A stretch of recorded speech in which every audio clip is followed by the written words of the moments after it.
कसं आहे मित्रांनो, चड्डीत मुतून चालत नाही. त्यामुळं मयंकला आहे ना सकाळी सकाळी त्याच्या मम्मीने काम लावलं होतं. पोट भरण्यासाठी आहे ना धिरडी करायला लावली होती. सकाळीच बायकोनेच व्हिडिओ काढली होती. तोवर मी झोपतच होतो. मयंकच्या धिरडी बनून झालत्या पण त्या काय माझ्यापर्यंत पोहोचल्या नाही. मी उठून आलतो तोवर मयंकच्या कुरकुऱ्या पण आणून झाल्या होत्या आणि अंडा पण घेऊन आला होता. त्याला म्हटलं दे, पण त्याने काय मला दिले नाही. मला उचकत होता. म्हटलं जाय तूच खाय, मी असं पण व्हेजिटेरियन झालो आता, मी काय खात नाही, मग तूच खाय. आज आहे ना मी आणि बायको चाललो होतो बाहेर. मयंक पण मागं लागत होता, पण मयंकला सांगितलंच नाही कुठं चाललं. तो म्हणतो नाना मी पण येतो. मयंकला म्हटलो नको, आता मीच चालू फिरायला. म्हटलं आता थोडंसं मेकअप करतो. पावडर बिवडर तर मी लावत नाही काही. म्हटलं चष्मा घालून बघतो. पण ते काय, चष्मा घातला मला तर लय भारी वाटत होता. पण बायको म्हणते हा घालूच नका. शेवटी काय, बायकोने काळा चष्मा दिला घालायला. तर मलाच माहीत नाही मी चांगला दिसत होतो का खराब दिसत होतो, पण घातला. म्हटलं धुळलं आहे, काम चालू आहे, मास्क घालून घ्या. मग काय, मास्क घातला, केस नीट केले ना, आरशात बघत होतो. म्हटलं आता कॅमेरा समोरच ठेवतो, बघतो बरं कशी व्हिडिओ येते. आली व नीट. तसंच गाडीवर बसून निघालो वाटेत.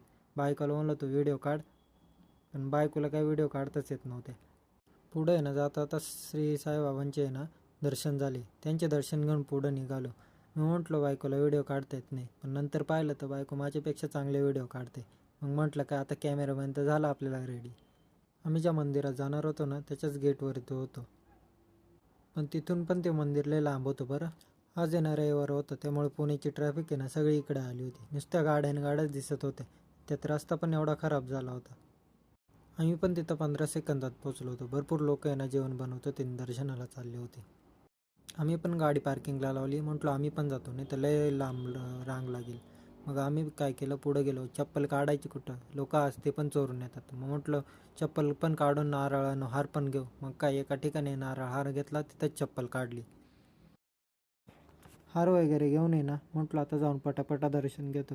पण पायऱ्यामध्येच होतं. मग काय एक एक पायरी उतरत लय टाईम झाला. तोवर तिकडे लय लाईन लागली होती. तर पुढं गेलो चालत चालत, तर पाहिलं लोखंड तर भजन गात होते. मग मी आहे ना जाऊन पटपटा दर्शन घ्यायच्या नादात होतो.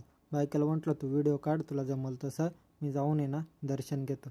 पण गर्दी लय होते, जायला सुद्धा रस्ता नव्हता. मग मी तसंच कोपऱ्यातून आहे ना पुढं निघून गेलो. दर्शन घेऊन आहे ना बाहेर आलो. आता म्हटलो इथे ना नारळ फोडायचा, कारण मध्ये नारळ नाही फोडू देत. मग काय, पहिला टोला, दुसरा टोला, तिसरा टोलापर्यंत त्याचा पार भोगा झाला होता. पण मी 5 टोले आणलेच. म्हटलो याला आहे ना आज पूर्ण निस्ता नाबूद करू. ते झाल्यावर आहे ना बायको म्हणते फोटो काढायचे. आता बायको म्हटली मध्ये काढावंच लागेल नाही का. तिथून निघाल्यावर आहे ना बायको म्हणते रस्त्यात थांबा, फुलं लय भारी आहेत. मग काय, बायको मला म्हणते तुम्ही फुलंच खोड, पण मी काय खोडले नाही बरं. वाटेत आहे ना लय भूक लागली होती. एका वडापाववाले कोणी ना वडापाव हो आणि बेळभत्ता घेतला होता. मग पुढे